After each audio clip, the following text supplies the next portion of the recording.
Assalamualaikum warahmatullahi wabarakatuh. Allahumma sholli ala Sayyidina Muhammad wa ala ali Sayyidina Muhammad. Pemirsa yang dirahmati Allah, marilah kita simak ceramah dari Kiai Haji Abdullah Gimnastiar dengan tema "Kita Tidak Tahu Derajat Kita di Sisi Allah". Sebelumnya marilah kita perbanyak sholawat minimal 1000 kali sehari, agar hidup kita penuh barokah dan mendapatkan syafaat kelak.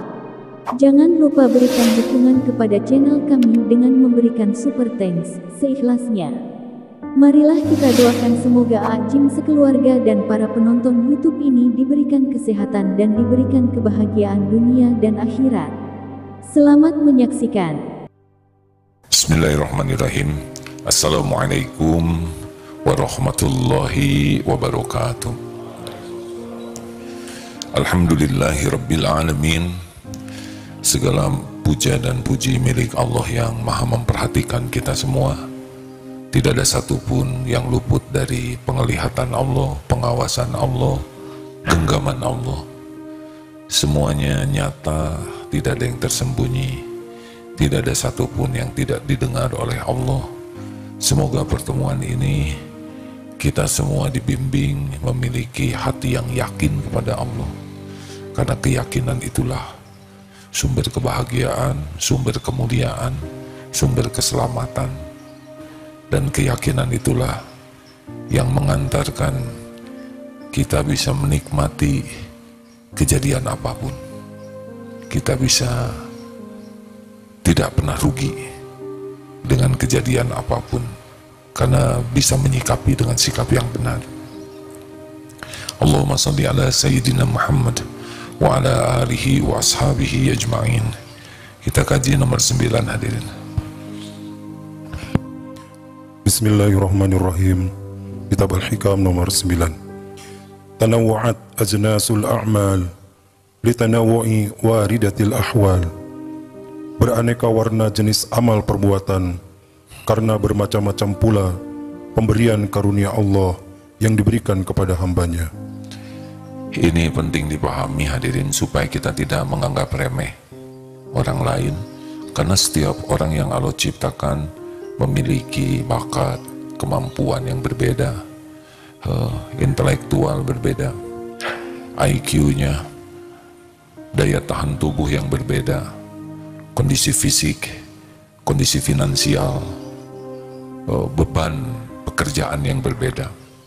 Allah yang maha adil memberi kesempatan tiap orang menjadi dekat dengan Allah dengan keberagaman. Ada yang bagus sekali sholatnya sangat berkualitas, banyak, karena waktunya juga luang. Tapi ada yang waktunya sangat sedikit, karena tugasnya sangat banyak. Tapi yang sedikit tidak sempat sholat sunnah, hanya sholat fardunya itu betul-betul dijaga kualitasnya. Walaupun sedikit waktunya, tapi sholatnya itu terjaga. Kalau kita kan waktu banyak dan sholatnya tidak terjaga, ya. Kita tidak dikejar apa-apa, waktu kita luang. Ada yang sedikit sekali waktunya, harus bekerja ini. Dia bekerja sebagai karyawan yang waktunya dituntut, dan dia bekerja keras untuk menafkahi keluarganya, untuk mencicil hutang ibu bapaknya, dan Allah tahu ini. Ada yang kuat tahajud panjang, ada yang tidak bisa karena dia jaga malam. Tapi sambil jaga, dia tidak lepas lisannya dari menyebut nama Allah. Dia tidak punya waktu cukup untuk tahajud, tapi dia selalu minta ampun kepada Allah. Ada yang dekat kepada Allah dengan berbakti ke orang tua, dengan catatan semua amal yang wajib dipenuhi, ya. Bakti ke orang tua bisa mulia di sisi Allah. Ada yang kuat saum, ada yang dengan sedekahnya, ada yang tingkat IQ-nya terbatas tapi suka sekali punya roti, dia bagi 2. Dia ke sekolah bawa pensil lebih dari 1 supaya bisa temennya yang pensilnya ketinggalan pakai pensil dia. Dia datang lebih awal ke sekolah karena ingin bantu petugas piket. Jadi ada yang secara IQ tidak tinggi, hafalan susah, tapi banyak kebaikannya. Ada yang tidak ganggu orang, memang tidak banyak kebaikannya, tapi dia tidak merugikan orang lain. Masya Allah. Dan kita tidak tahu dari sekian ratus yang hadir sekarang ini, dari yang hadir ini amal-amalnya seperti apa. Oleh karena itu jangan meremehkan orang lain. Atau mungkin ada orang yang amalnya sedikit tapi air mata tobatnya, aduh, itu kalau sudah sepertiga malam terakhir tuh nangis tangisan yang betul-betul asli menangisi dosa, dan kita tidak merasakan tangisan itu. Kesimpulannya apa? Jangan risau dengan berbagai keterbatasan kita, maksimalkan saja di potensi yang paling kita mampu. Dan yang kedua, jangan menganggap remeh orang lain, karena kita tidak tahu, jangan-jangan orang tersebut berkedudukan di sisi Allah karena punya amalan khusus. Ya seperti saudara-saudara kita yang berbaring, tidak berdaya, tidak bisa bergerak, ya seperti teman-teman kita, Ndud, Iso, Oges, dan teman-teman lainnya. Itu boleh jadi lebih tinggi kedudukannya dari kita, karena ridho menerima takdir tidak bisa bergerak. Ya Allah, saya ridho dengan takdir tubuh saya tidak bisa bergerak. Semua ini milik. Berbaring berjam-jam tanpa bisa bergerak sedikit pun. Tidak ada amal yang bisa dilakukan. Sholat berbaring di sana, tapi ridho, saya terima ya Allah semua ketentuanmu ini. Saya adalah hamba-Mu, saya terima takdir saya lumpuh tidak bergerak seperti ini. Pasti perhitungan-Mu adalah yang terbaik. Setiap takdir-Mu adalah yang terbaik. Al-khair khairatullah. Ya Allah, saya terima dan saya pasrahkan diri ini kepadamu. Tidak bergerak, tidak sedekah ya, karena tidak bisa menghasilkan uang, sulit untuk wudu, jaga wudu, tahajud dengan segala keterbatasan. Tapi boleh jadi lebih melesat di sisi Allah.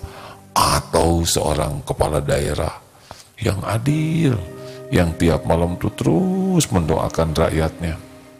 Dan kita tidak tahu beratnya pekerjaan, belum lagi godaan-godaan untuk melakukan korupsi, godaan dari berbagai, belum lagi tekanan, dan dia kuat, boleh jadi berkedudukan di sisi Allah lebih dari kita yang cuma ngomel-ngomel dan protes belum. Atau ada tuh yang menjadi mulia di sisi Allah karena dia kerja keras hanya untuk mencicil hutang orang tuanya yang sudah wafat. Saking tidak mau orang tuanya dikubur tersiksa, dia kerahkan segala dayanya. Dan Allah pasti tahu. Kita tidak tahu setiap orang. Makanya jangan suka memandang remeh orang. Jangan merendahkan orang lain, dan maksimalkan apa yang bisa kita lakukan. Karena ini nomor 10 ini jawabannya, silakan.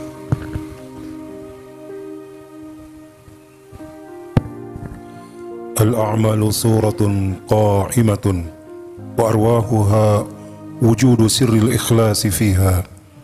Amal perbuatan itu sebagai kerangka yang tegak, sedangkan ruh atau jiwanya ialah terdapat rahasia ikhlas atau ketulusan dalam amal perbuatannya itu.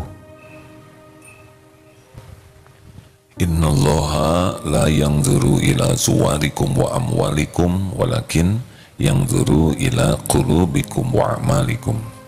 Amal perbuatan itu sebagai kerangka seperti tubuh ini, dan ruhnya adalah keikhlasan. Jadi kalau ada orang yang beramal tapi tidak ikhlas, ya ada kerangka tapi tidak ada nyawanya, mati, mayat, maaf ya, bangkai. Maka walaupun anak kecil, kalau ada nyawanya berarti. Walaupun besar gagah, kalau tidak ada nyawanya tidak berarti. Maka mari kita usahakan dalam setiap amal apapun yang kita lakukan harus ada ruh ikhlasnya. Kita tidak bisa misalkan sedekah banyak, tapi sedekah roti yang satu ini bisa menjadi besar sekali nilainya kalau ada ikhlasnya. Sedekah ribuan roti, jutaan roti, tapi kalau tidak ada ikhlasnya, ya jadi seperti tadi. Jadi seperti ya tidak ada ruhnya. Makanya tidak cukup kita sibuk memperbanyak amal. Itu baik tapi tidak cukup. Harus benar-benar ruhnya ini, ruh amal ini hadir. Oh, kalau tidak hati-hati ya, yang kasihan yang haji, sudah antriannya lama, bertahun-tahun di sananya 40 hari, menguras waktu, biaya, tenaga, tapi tidak dengan keikhlasan, tidak ada nilainya. Bahkan jihad fisabilillah pengakuannya sampai terbunuh di medan perang, tapi kalau tidak ada ikhlasnya ya tidak sampai juga. Sebelum kita memiliki amal-amal yang besar, mari kita usahakan yang bisa kita lakukan ini murni. Inna sholati wa nusuki wa mahyaya wa mamati lillahi rabbil alamin. Bulan, luangkan waktu, ya Allah, saya lakukan ini semata-mata karena Engkau, hanya mengharap ridho-Mu, ya Allah. Lindungi niat ini, ya Rabb. Luangkan waktu, harus itu. Kalau tiba-tiba kita berbuat tanpa meluruskan niat, seperti cepat-cepat ngirim paket, tidak nulis alamat, mau kemana, apalagi salah alamat, niatnya ingin dipuji, niatnya ingin dikagumi, niatnya ingin viral, niatnya ingin banyak follower, niatnya ingin ya dianggap orang sukses oleh orang. Mau apa? Niat kita cuma satu saja, semoga Allah yang maha melihat, yang maha memperhatikan, yang maha tahu segala isi hati, ridho menerima apa yang dilakukan ini. Sudah selesai.